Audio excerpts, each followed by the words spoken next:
Super excited to introduce our next speaker. He's one of the co-founders of a very smart group of people at Falcon Force. And yeah, I'm excited for the Bob Ross theme of this talk. Maybe we'll have some happy little threats. So please join me in welcoming Gert-jan Brudgink.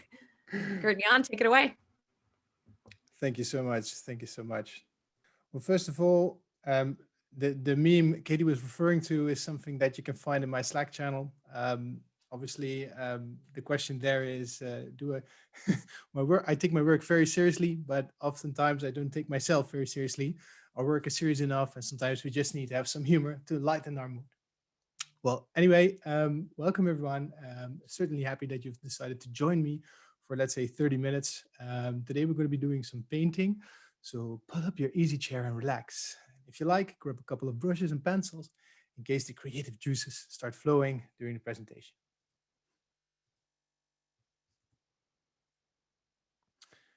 So every year in January, actually also every quarter, it's time to look at the good old threat landscape. What's happening? What can I expect? Et cetera, et cetera. Boy, does the industry deliver on this, you know? And doing some mere Google searches actually shows you within seconds, numerous parties are eager to share, with their hot takes on what you can expect for 2021. For me, this has always been interesting because mostly I apply like a meta view to understand what everyone's saying and then basically look into that as a CTI analyst in order to make better suggestions, recommendations, and specifically for organizations. Now, most of this is from an outsider perspective. But how about the actual threat landscape of an internal organization? How do you display this? What do you consider? What works and what not? And this is exactly what we will be exploring, at least for the next 30 minutes. Who am I? So this talk has been long in the making for over 5 years. I've been producing these particular deliverables for quite some time in different formats and different audiences. And on average, I created a couple, let's say 5 to 10 each year, ranging from individual long reports, client threat assessments in the context of Tiber and ICAST, and also short page industry generic briefs, and also dashboarding, where this content is just actually a single component of. And this year I was able to come up with a good metaphor that combined the work I'm doing for some time with one of my hobbies, which is getting real creative and start painting. In essence, what am I going to talk about? So I'm going to be basically talking about 3 things. One is eliciting basic information needs to translate them to Intel requirements. Second, performing basic collection analysis following the Intel cycle. And some do's and don'ts for production dissemination. So the objective, what I'm going to be sharing with you today, is that every CTI professional needs to have the knowledge and what he or she needs to build a threat landscape. Basically, the understanding of what canvas, brushes, paint you should use, and how you could be using this to build a proper piece of art. Right? That's what we're trying to achieve. So first of all, what is a threat landscape? So when I get asked about this product, there's usually a lot of ambiguity that needs clarification. So in short, it's sometimes challenging for folks to actually understand, nuanced things like, what is a threat? What is a threat actor? What do you mean? People coming after me? I don't even know what casuar means. These things require clarification. And if your organization is actually beyond this point, well, good for you. Because once the educational elements of this deliverable has been addressed, then you can start having discussions on what folks like to see in these deliverables. And from my experience, and on average, what folks like to get out of this deliverable is a better understanding of their threat context and also what developments they need to action on. And once you start working with people and painting their threat landscape, if you will, there's always a great deal of eye-opening. The visibility on things like who the enemy really is, or where can we impact threat actor techniques or malware in the most efficient way possible, that actually brings a lot of understanding. And this understanding is then used, obviously, to make better decisions and pursuing follow-up questions or verifying. So, but then where do we start? So as said before, once the educational elements have been completed, we can start getting some expectations on paper. So based on the people I've talked to through the years, I tried to plot the expectations people have asked me in this graph, mapping it to broadly capability level and also understanding of risk. It's by no means an exhaustive graphic, but it's just meant to illustrate where subtle differences reside in the organization. A few callouts. In general, you notice that a lot of organizations already benefit from broad strokes on security trends, threat trends, security incidents, and everything basically high level. And no matter their capability or risk understanding. It's just starting with this concept actually already leads to the basics of threat-informed defense. And that's what we're basically trying to pursue. What I typically see is orgs with high understanding of risk tend to grasp the intangible stuff better, like forecasting, hypotheses. And they are usually the first to move into concepts like threat actors, behavioral concepts, because they understand the level of granularity they can defend on, but not always have the right capability to act on it. Now, the organizations with high capability tend to follow a more technical route, evolving from the really technical details into TTPs and then moving into the directive of, let's say, threat actors or behavioral aspects. So there's still three, in my opinion, there's three ways of actually looking at how to create the threat landscape. The first one is requirements-based, which is basically a typical Q&A component, typically used internally, and is like having a painting that explains what components need to be colored and which don't, which we all did like when we were 4 years old, something like that. The second one is research-based. This is typically what you see vendors producing. They have a unique set of tools or telemetry and actually base their research and reporting on this. This can sometimes actually limit them in only reporting on the specific tools or telemetry they see, right? So they only have a couple colors in their palette, and that's what they're reporting on. And third is actually the guesstimate, which basically is just doing what you think makes sense without considering any form of requirements or research you have done. So in the next few slides, we're actually going to explore the requirements component further.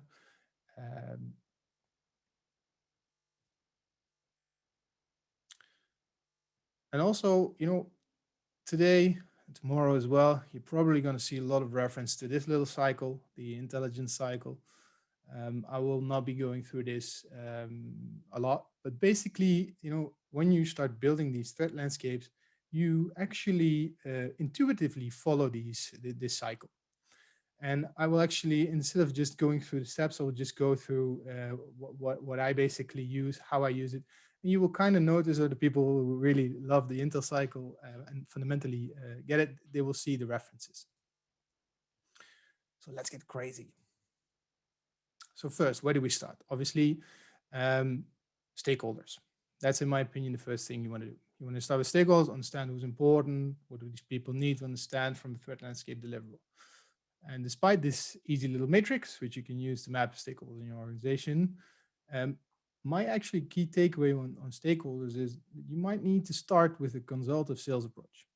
First, to educate people, teach them. Some people don't understand actually what CTI is or even what the value is, and that's something we have to educate them on. But actually, it's not just about CTI. It's more broader. It's about the value of threat-informed defense. That is actually what we're trying to get across. And if you're interested in more details on stakeholders and also the next thing that's coming in the next slide, which is intelligence requirements, I recommend to go back and rewatch Brian Keim's session on intelligence requirements. He has a lot of deep details on this particular bit on how you're doing that. So as I already mentioned, how do we figure out what they need to know? So once you actually know who you need to give a deliverable to, then it's actually time to detail that. So there's two routes you can be taking, depending on the level of personal interaction you can have. So in general, the more personal approach is better, mostly because this allows you to grasp the level of granularity some stakeholders like to see. So for example, that you see subtle nuances because you're talking to them, simply talking to them. The impersonal route is usually taken if you need to deliver something fast and you actually don't have time to set up some happy time.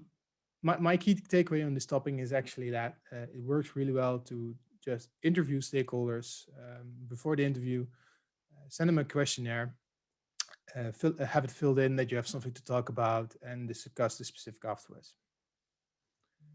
Now, if we actually understand a bit more on this particular bit, then we're going to basically look at how can we translate that? How can we translate your notes into something more tangible we can work with? So when you actually go through your notes, your analyst mind should already be picking up some things that are, this is an Intel requirement and this isn't.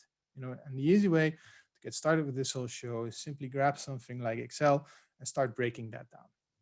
There's a couple of key pointers that I addressed on the left-hand side of the screen, but there's two things I would like you to consider when doing this exercise.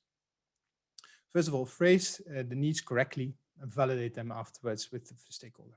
I already mentioned this, but this is key that you have understood the question and actually have checked that with the stakeholder. The second thing is to start grouping your requirements into categories and immediately look if you have any data available or not. Now, why is this so important? This is actually important because this activity allows you to quickly see what you need to prioritize. Because if you have the data, or where you have collection gaps, if you will, you maybe need to acquire some data or some information. That takes time.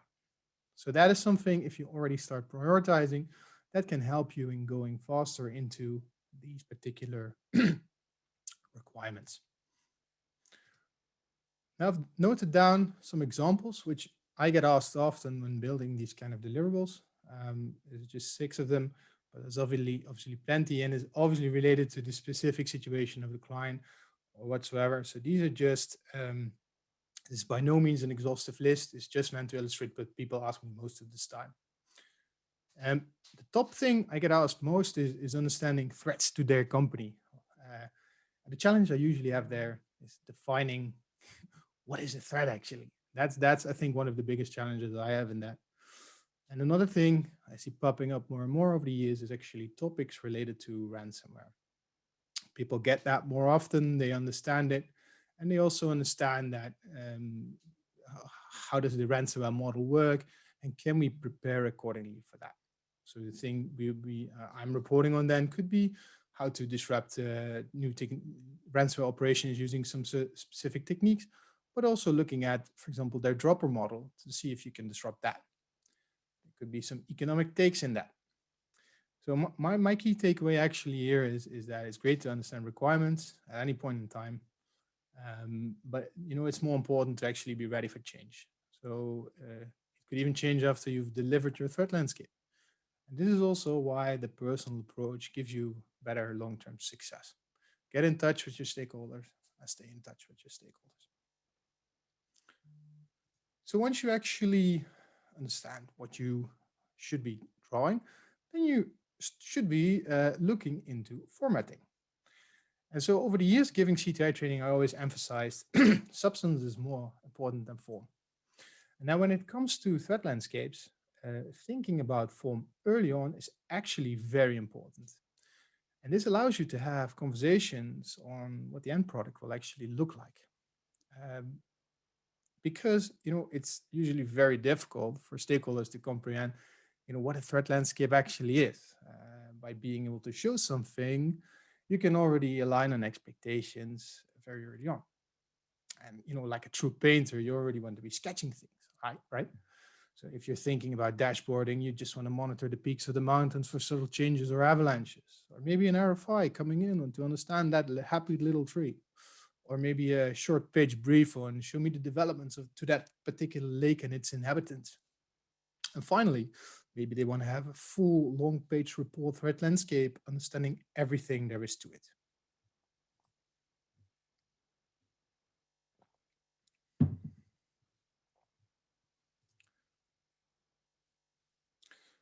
So when I'm working on a particular threat landscape, I tend to view intelligence requirements as like the sketches of my research. This allows me to understand what I need to paint, collect and analyze, if you will, and put in there, like rocky ridges, huge peaks, etc. For example, it also dictates my collection efforts, like collection planning, source preparation, but also understanding where I have my data gaps.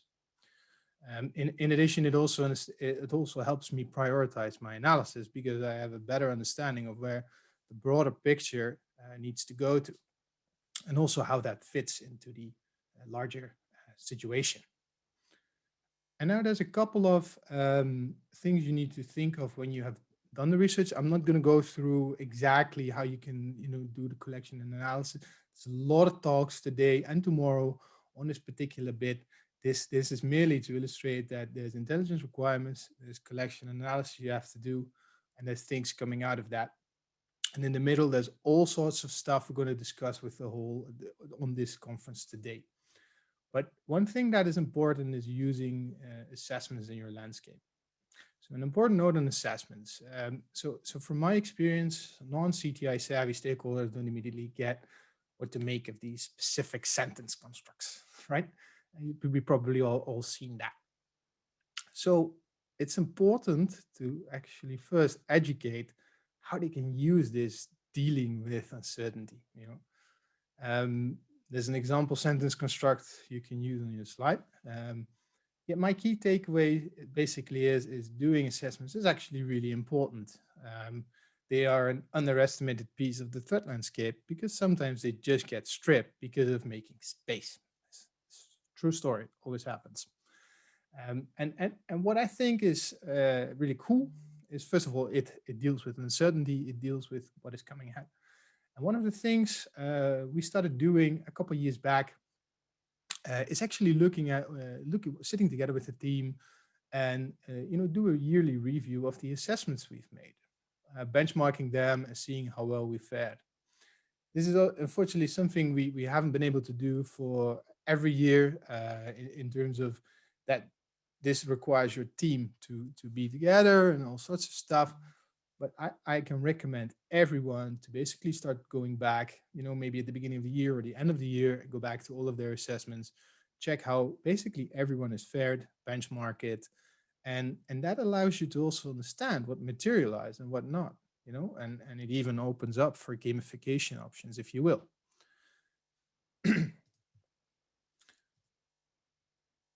So the next thing you should consider when building these products is your audience, obviously. In my opinion, there's two main audiences you have to think about: the decision makers and the analysts. So am I producing for decision makers or analysts? What does each group actually want and needs to understand? And what I actually love to see in practice in threat landscape products from different vendors is actually just separate chapters. For example, if I talk with senior stakeholders, if I talk with them, they basically just don't want to go through this whole bloody report. They just want to see, like, I'm not talking about the management summary and talking about the management summary, and then I need to know more. And I want to go to that particular chapter. Same goes for the analyst. They basically maybe want to go through, let's say, your evidence list or your source list. I don't know. But that's something you can consider when, I think you need to consider. So when you've done your research, you've looked at the assessments, etc., you start sketching out your product. And on that, there's a couple of topics you should consider. From an overall perspective, already consider the amount of pages you want to use. I know some folks will call me a heretic for that, but the reality is that nobody really likes long page reports. And from a chapter perspective, it's sometimes really easy to use intelligence requirements for this. They actually reflect the tree, which you need to answer. And if you're really good at it, so my pro tip is that if your team is using so-called bluff paragraphs, then you can quickly grab, let's say, the first sentence of that particular paragraph and use it in your product. Success guaranteed. Trust me. Another thing is visualizations. So obviously the use of just text is not desired. Most people don't like reading, but are visually oriented. And there's a couple things I think work really well. So first of all is timelines, the most unappreciated one, but one that allows you to quickly show a complex chain of events in an instance.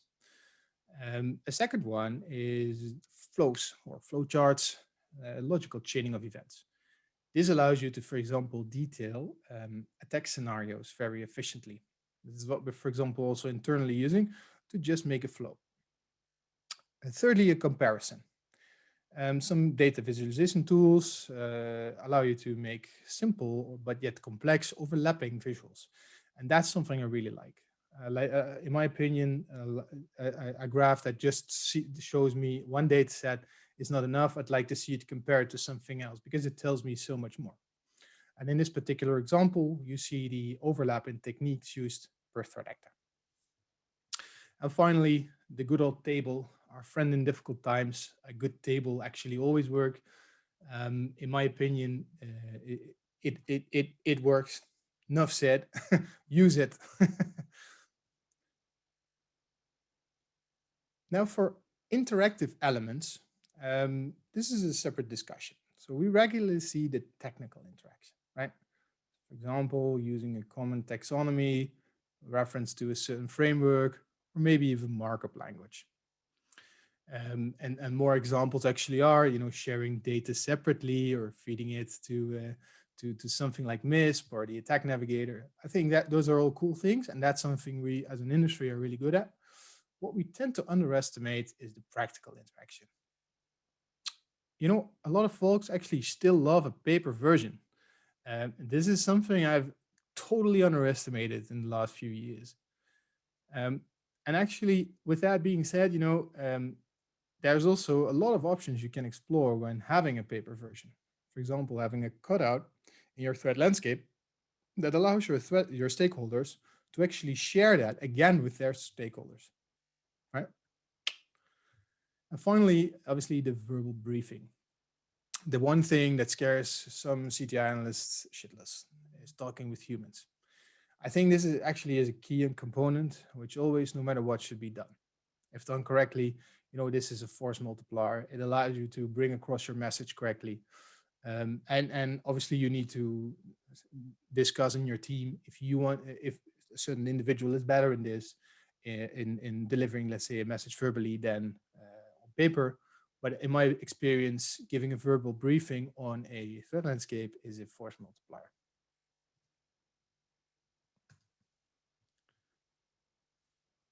And if we look at improving, learning is crucial when building your threat landscape. Your last threat landscape will most likely never look like your first, which is good. Try to experiment, see what works, try something completely different, be creative, and have short iterative check-ins with your stakeholders instead of long waits. This also helps, manage expectations properly, and also gives you the little brief moments to talk with your stakeholders and understand what they want and what they see, and maybe also just how you can improve that particular threat landscape better. And next thing I'm showing is an example of one thing I've produced last year. This is just what you're seeing on screen is basically a summary page, which is simply put this is the front page, the management summary, if you will, of a threat landscape product. And it contains 3 main topics. And those 3 main topics are actually detailed in the back of that particular document.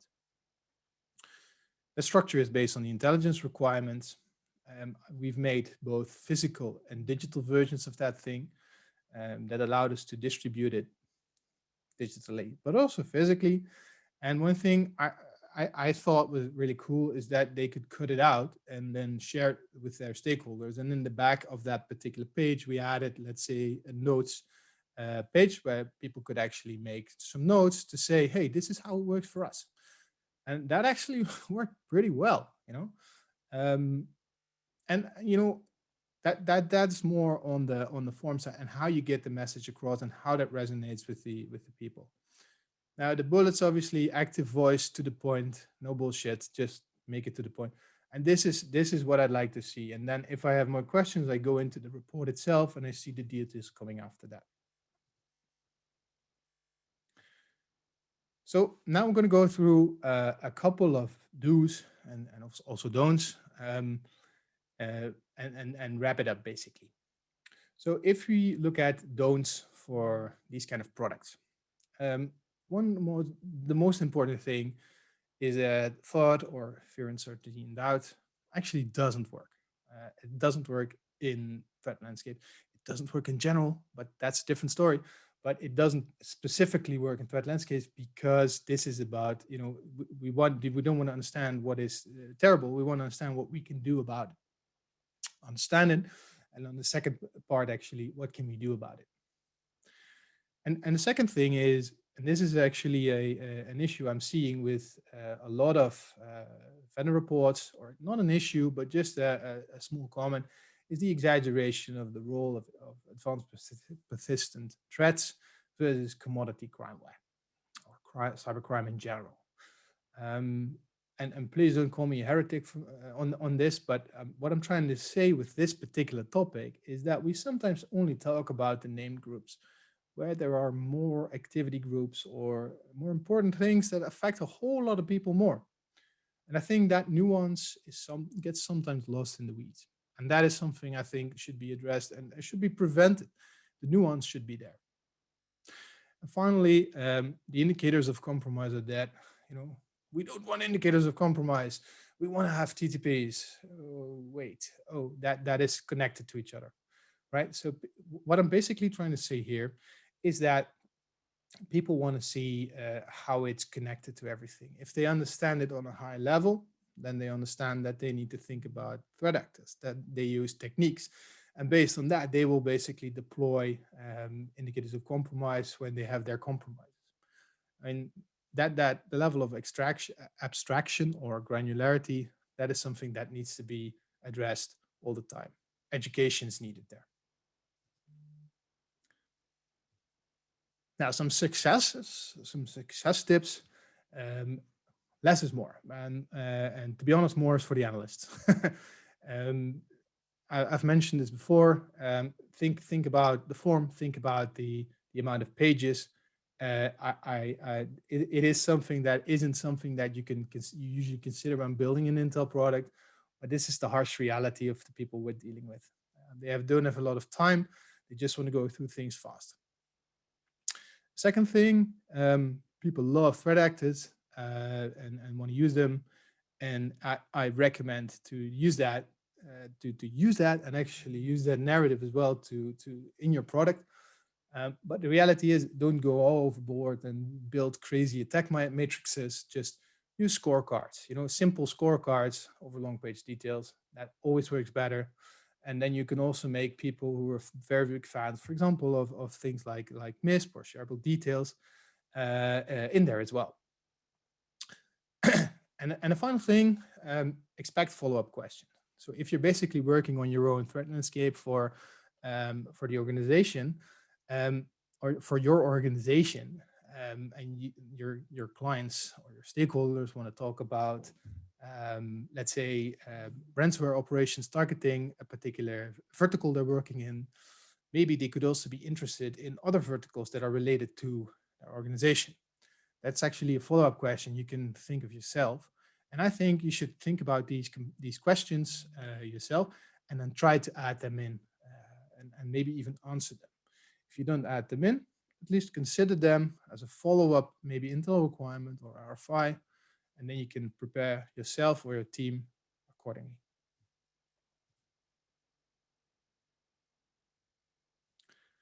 Now, some final thoughts on this whole topic.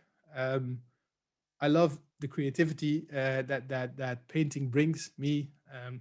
So my message to all of you is be the artist.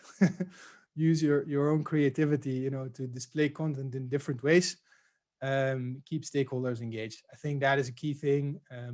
We aren't experimenting enough sometimes. Try to take a leap of faith sometimes. Try to reduce that big chunk of text you're sending some of your key stakeholders. Try to show that in a different way sometimes. Like show it to that person and ask them, hey, what do you think of this one? Do you think that works? And sometimes, it does work, and sometimes it doesn't, and that's okay. Second thought, stay the analyst. Make sure your research is sound and profound. No issues. People will ask questions, and people will know if you're faking it or making up things. And finally, don't make mistakes. Just make happy accidents. Shout out to Bob Ross. Learn, improve, and adapt yourself based on the situation. And that's all I have to share with you today. So let's continue the discussion on Slack. And if you got any questions, hear me out.